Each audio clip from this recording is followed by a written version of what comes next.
Hi, I'm Chrissie Wunna and welcome to my video profile. I'm giving you the chance to get up close and personal with me and to find out a little bit more about me, things you would never ever know. Oh gosh, yeah, I've had so many bad times in my life. Like everyone thinks I'm some daddy's little princess, some little bimbo that hasn't really lived. But my life in England before I moved to LA was pretty perfect. I hadn't really done anything.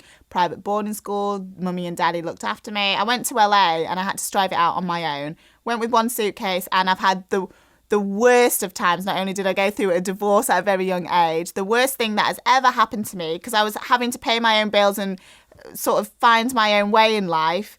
And it's the toughest town to really find yourself in. So if you find yourself in Hollywood, you'll find yourself anywhere. And the worst thing that ever happened to me was I got arrested and went to jail. They call it prison over there, so it's like a big deal. I went to jail for 3 days for domestic violence.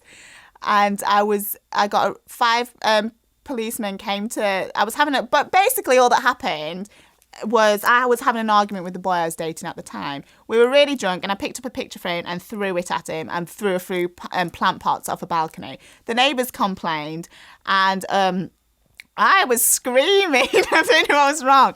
I was so mad, but I'm feisty. I am mad and I think I might have slapped him actually. But 5 policemen came to the door. I don't know where they came from. The neighbours, 2 neighbours had called and said something was going on. They barged into the place. We were just having an argument. I was hysterical. I remember crying. I was in this little pink dress, crying and just being a pathetic idiot. And because of, at the time, they're quite strict on domestic violence over there, which is a good thing. But they said that they had to arrest one of us because it's their law. One of us has to come. And so instead of taking the boy, they took me because I was the one that was acting all irrationally. And they checked our bodies out. And he had a scratch on his back, like this big, that I didn't even do. That I don't even know how he got. He probably got it from sport. And then I ended up getting handcuffed. And it's all very dramatic over there. And I don't really know about getting arrested so much. And I didn't know that if I just acted calmly, they would have just taken him instead. And even I was like, take him. But they arrested me, took me in a car, and I was in this awful, nasty jail with 14 bunk beds, with no food, in a jumpsuit, with about 10 prostitutes, an armed robber, and some girl that was in a gang. And on bunk beds, and I don't know. It's like I don't know how it happened. And I, instead of acting all coolio cool, I burst into tears on my bunk bed, just like crying and telling them my life story. And they actually warmed to me. Like they're actually misunderstood. They're not. In their defence, they thought because I had an English accent, they thought I was so well travelled and they couldn't believe the life that I had or whatever. And I actually became really good friends with them.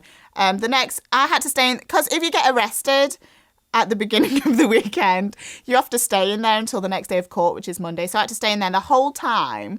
And then Monday, we were all handcuffed together, like in a long line, a handcuff, a chain. So stupid. Walked into this van which had no windows and just bars, and taken to court. And I was put in this little holding cell for 8 hours after being in jail for 3 days. And then some dude just comes in and goes, "Oh, Wunna, you can go home." And I'm like, why? And my whole thing had just got thrown out, didn't even make court because it was a whole big misunderstanding. And then I just went home. I was like completely went home. And it was all just a big misunderstanding. But like I was in jail for 3 days and in a holding cell for 8 hours for doing nothing when, like I said to them, there's someone down the street really committing a crime, like molesting their little daughter, a gang mobbing a newsagents and a granny over there, and I've wasted a whole bed for 3 days. So that's what's wrong with the justice system. If you want to continue following my adventures, I'm on Facebook, Twitter, MySpace, and, well, of course, www.chrissiewunna.com.